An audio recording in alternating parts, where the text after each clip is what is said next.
Ok, donc dans cette partie, nous devons redéfinir la dernière méthode qui est la méthode getColumnName. C'est une méthode qui permet de faire quoi? Qui permet de redéfinir la récupération de la méthode columnName. Donc pour cela, comme c'est une méthode qui existe déjà bien sûr dans comme c'est une méthode qui existe déjà dans la classe abstraite, donc pour cela nous devons la redéfinir. Donc on va utiliser la même signature et la même définition, ce qu'on appelle le surcharge de méthode. Donc une méthode qui est dans la classe mère et dans la classe fille, donc on appelle ça un surcharge de méthode. Donc ou encore un override. Donc override. Et donc ici c'est une méthode qui est publique généralement, qui a pour type un string et qui s'appelle getColumnName.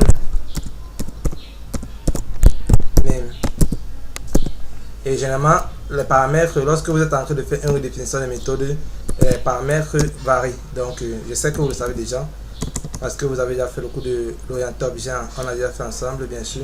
Donc les paramètres varient et c'est d'ailleurs le cas pour nous ici.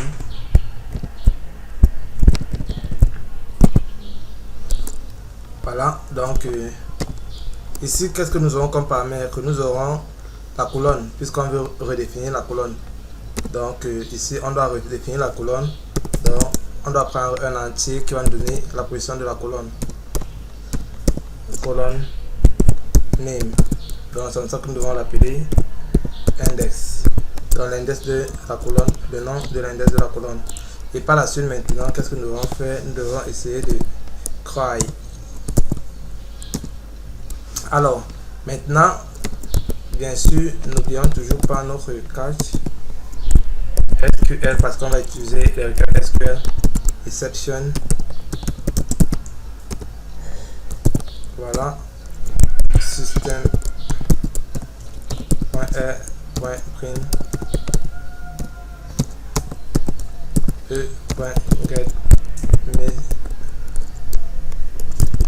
message. Voilà. Et donc maintenant ici qu'est-ce que nous devons faire?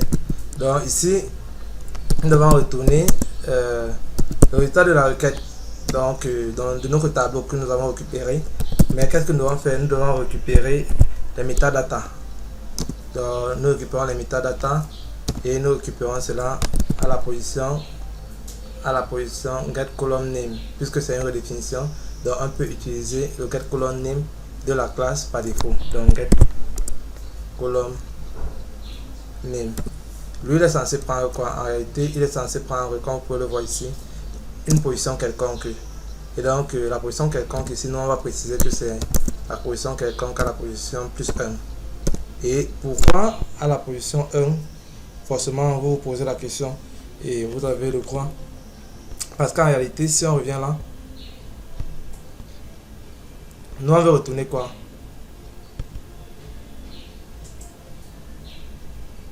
Nous on veut retourner ces informations.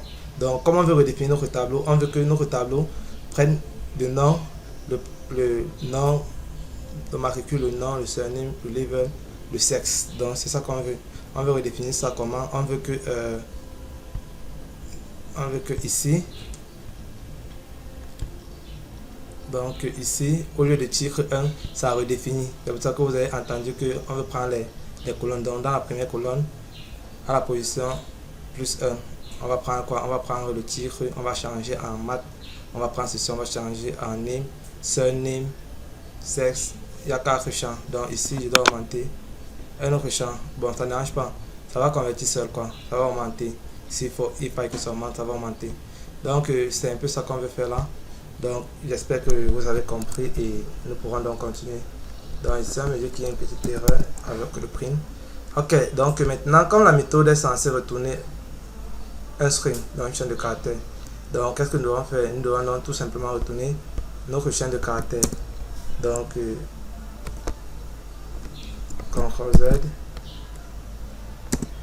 voilà, return. Et là maintenant nous devons retourner quoi? Nous devons retourner le super ou alors le constructeur de la classe parente. Vous vous rappelez quand on veut appeler le constructeur de la classe, parent lors de l'héritage, on utilise super.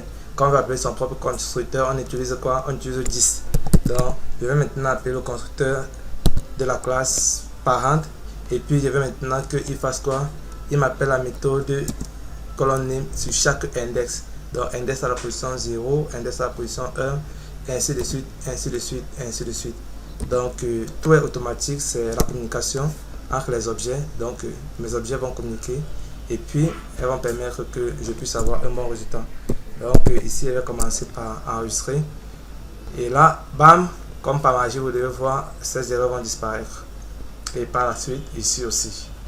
Donc, on observe ensemble, on observe ensemble. Tadam! Et comme par magie, vous avez pu le constater, donc elles ont tous disparu. Donc nous avons du code propre, sain et nos méthodes communiquent entre elles. Et ça vous permet de mieux comprendre la programmation orientée objet dans la pratique et en l'occurrence un peu du génie logiciel. Parce que nous n'avons pas vraiment fait les diagrammes, les classes, nous n'avons pas tout dessiné ça. Mais par la suite, peut-être si la formation nous permet, nous aurons l'opportunité de revenir dessus. Mais là, qu'est-ce que vous avez vu? Nous faisons la communication purement objet, entre tous nos objets. Donc, je vous donne rendez-vous pour la prochaine étape où nous devons implémenter notre méthode qui va permettre de gérer tout ceci.